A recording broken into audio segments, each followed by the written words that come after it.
Good afternoon, everyone, and welcome to the City of Edmonton's The Way We Green speaker series. And for those of you who are counting and have been coming for a number of years, probably asking how many are these? And we're up to number 23 today, and there's a double header planned for tonight. I'll tell you about 24, so it's interesting, the numbers are piling up. My name is Jim Andres. I'm a program manager with the City of Edmonton's Office of Environment, and that's part of the Sustainable Development Department. And today's session is titled Citizens Panel on Edmonton's Energy and Climate Challenges. This project, which you're going to learn more about over the next half hour or so, it flows from three extremely aspirational goals in the Way We Green that City Council approved back in 2011. And they are, I'll read them to you. One is for Edmonton to eventually be a carbon neutral city. Two, for Edmonton to significantly reduce its dependence on fossil fuels. And three, for Edmonton's energy system to be resilient to possible disturbances from nature. So when we presented The Way We Green to City Council in 2011, most people agreed these were desirable goals. They were pretty good. They were what a sustainable city should be. But there were also big questions from everyone about what it would take for Edmonton to actually achieve them, and in fact, were they even possible? So in 2012, the City of Edmonton applied computer modeling techniques, and with the help of some consulting friends of ours, we attempted to answer these questions. And we learned two things. First, we learned that the path that we're on as a city is not likely going to achieve these goals, at least not in the time frame that we think is important. And second, we learned, and this is the good news, that a low-carbon Edmonton, a low-carbon future is technically possible for Edmonton. However, it will require us to accelerate some of our existing strategies and introduce or influence a number of new ones. While it was great to learn that a low-carbon Edmonton is possible by the middle of the century, it left us again with a big question, which is this low-carbon path a path that Edmontonians really want to travel? Are we as Edmontonians willing to do the things that are needed to achieve a low-carbon future? And that's where the citizen panel comes in, and that's where today's story begins. And with us today are 5 people who are going to tell you that story. First, we're going to hear from Fiona Kavanagh, who is the Executive Director of the Centre for Public Involvement. Fiona had a key role in the design and the implementing and the evaluation of the citizen panel process. Then we're going to hear from 3 Edmontonians who were actual members of the panel. Gerard McClellan, Scott Hanna, and Christine Tucker will tell you about their experiences on the panel. They're going to tell you about the report that they drafted and presented to Executive Committee back in April. And they're going to likely talk about their expectations for these recommendations contained in the report. Rounding off the presentation, you'll hear from Dr. David Kahane, who is a project director, the project director of Alberta Climate Dialogue, and also a professor at the University of Alberta. And like Fiona, David had a central role in the project's design, execution, and evaluation. So without further ado, I'm going to ask you to welcome Fiona Kavanagh. I'd like to just note that if you are on Twitter, you can tweet at Alberta Climate Dialogue, at Centre for Involve, and use the hashtags YEG Energy Panel, or one that we use a lot, YEG Engage, as well throughout the presentation. So thank you to everyone for attending this afternoon, and also thanks to Laura and Heather for collaborating with us to host this session on the citizen panel on Edmonton's energy and climate challenges. So I'm going to provide an overview of citizens panels generally, and then briefly discuss some of the key design aspects of the Edmonton panel more specifically. Citizen panels are a new and different kind of public involvement than has been typically used in policymaking contexts to date. This is the 3rd citizen panel, however, that the City of Edmonton has implemented. A citizens panel is a form of deliberative democracy or deliberative public engagement. A panel is designed to bring together a very diverse group of citizens to deliberate, not debate, or not provide their top-of-mind opinions. Deliberation is articulated by John Gastel, who's a leading scholar, American scholar in the field, as the following. When people deliberate, they carefully examine a problem and arrive at a well-reasoned solution after a period of inclusive, respectful consideration of diverse points of view.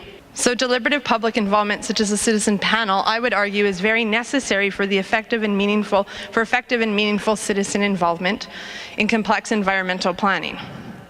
It will result in better decision-making and community support for implementation. However, citizen panels are not intended to be used in every context or for every decision requiring public involvement. They are most effective for politically contentious or complex policy issues or issues where there will be broad community impact. Now, before I talk more specifically about the panel, I want to raise 3 key points or assumptions about involving citizens in complex environmental planning, such as energy and climate, as our panel did.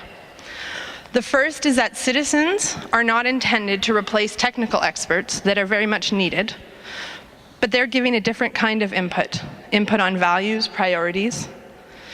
Decisions about environmental planning, as we know, are not just technical decisions, but are value-based, are political, economic, and social.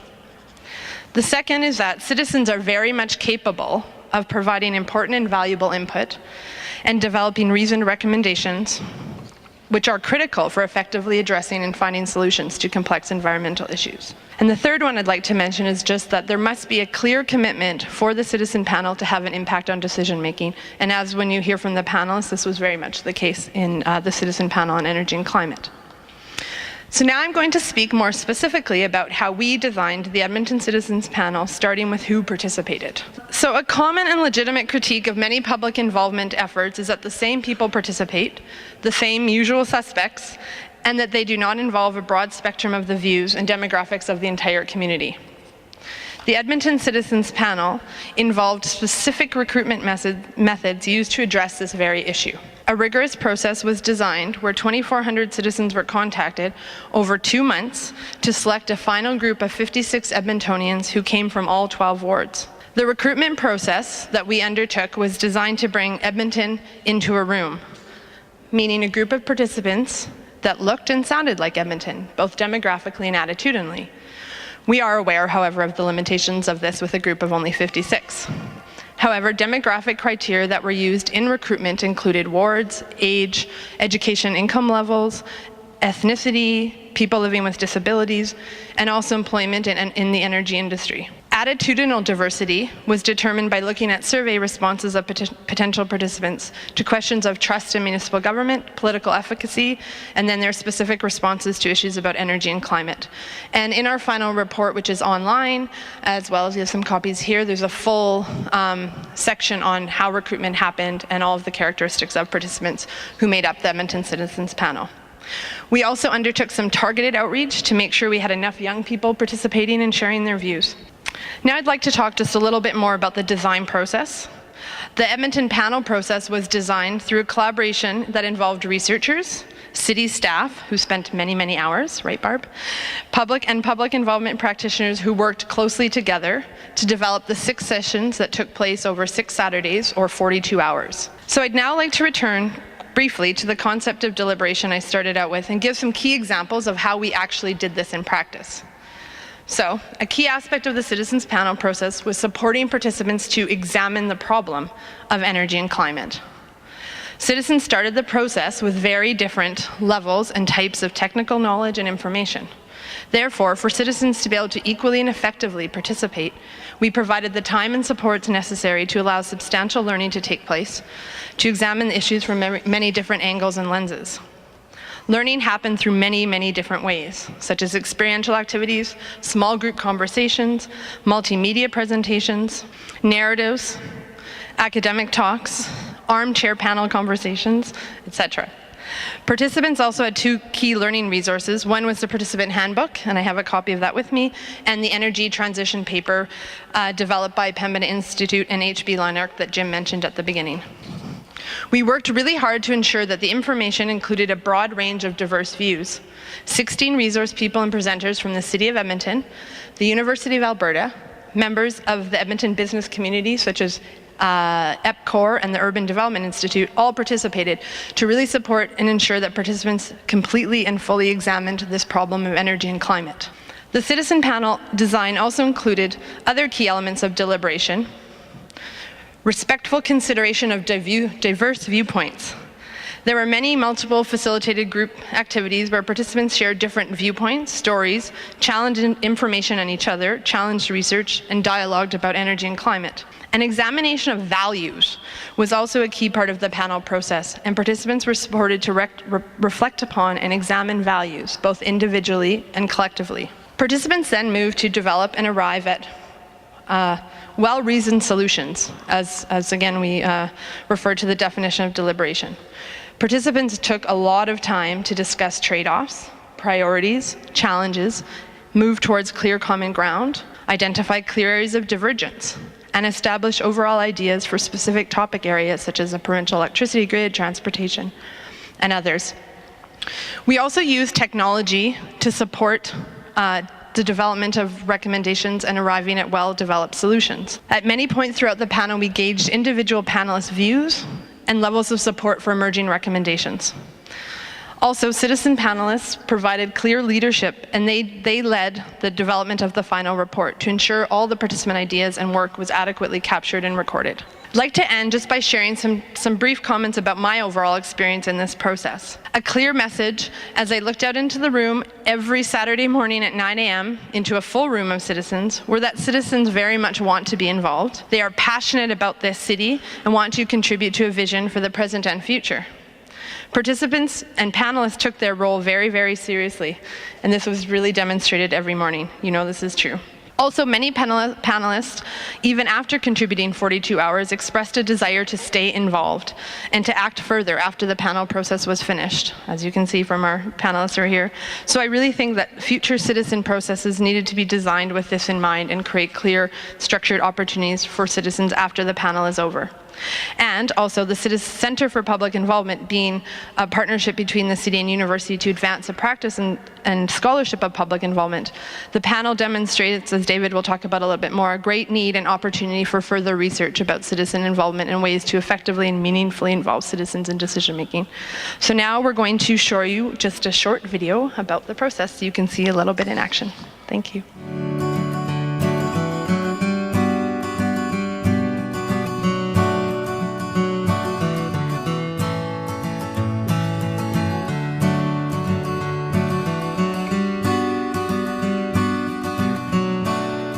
It was a very complex issue that they had to deal with, and they were dealing with it in the context of a fairly specific discussion paper. So that was a challenge in itself, of how do you kind of get them to have enough information that they feel comfortable talking about the big issues of energy vulnerability and climate change, but at the same time able to really think about what was being proposed in the discussion paper. We didn't go at it like, okay, it's day one and now we want to know, what you think about this. We started in a way, said this is a journey. Some of you are very knowledgeable about this, some of you aren't. So we're going to have an opportunity to learn together about the critical things you need to know, not to become a technical expert, but to know enough to be able to give reasoned, good public judgment.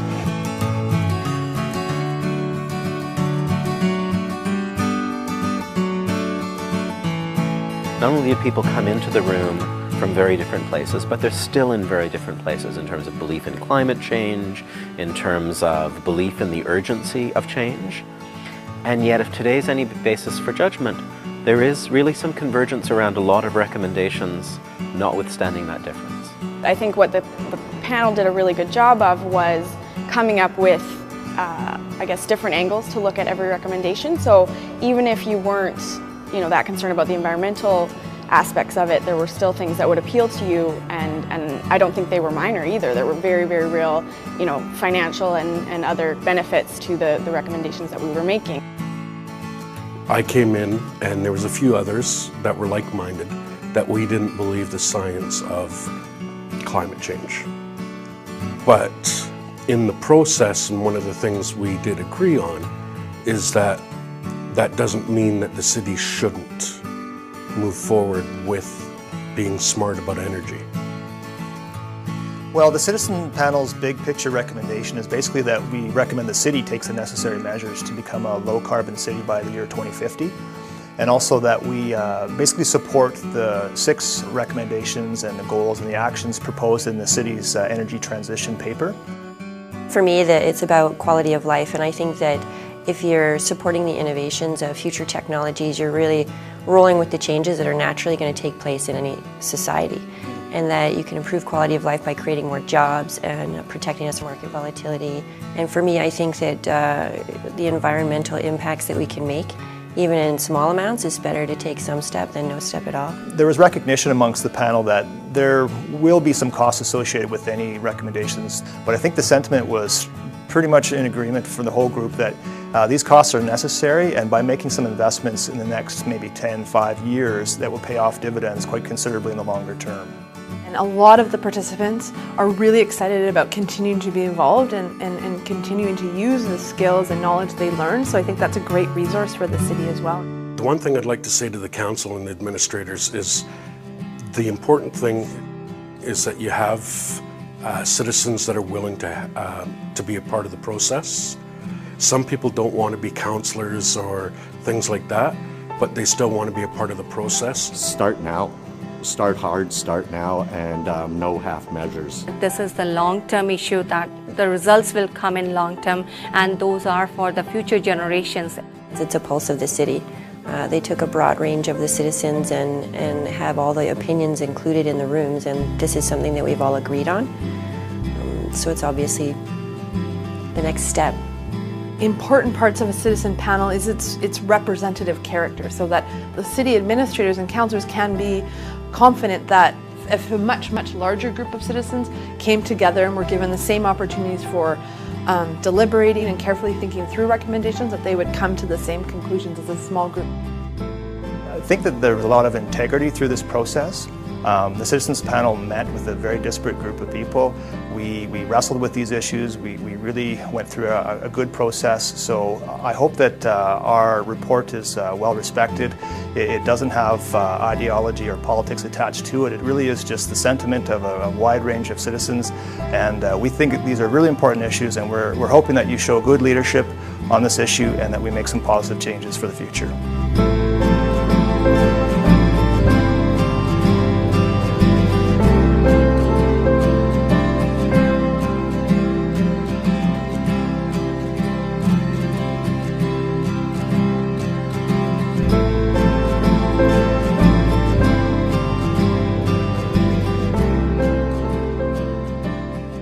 Just to introduce myself, my name is Gerard McClellan. I live in Old Strathcona with my wife and our 2 sons. Yeah, I've lived in Edmonton most of my life. I've spent some time outside of Edmonton. Short periods of time I've lived in Montreal and Ottawa, and I've lived in Nova Scotia when I went to university. Like most people probably in this room, I've traveled a lot over the years as well, so I think I have a good appreciation for many of the good things that Edmonton already does, and maybe some ideas from visiting some of these other communities about what we can do here as well in the future. Just to speak to this slide for a couple moments briefly, my experience on the panel overall was very positive. I sincerely say that I was quite impressed with the whole process. It felt like an honor to be part of the process. Even though the phone call was a random phone call, it still felt like an honor to be involved. We committed a fair bit of time personally. As Fiona mentioned, it was 6 full days plus commitments afterwards. So, you know, in a busy family life, that's quite a commitment.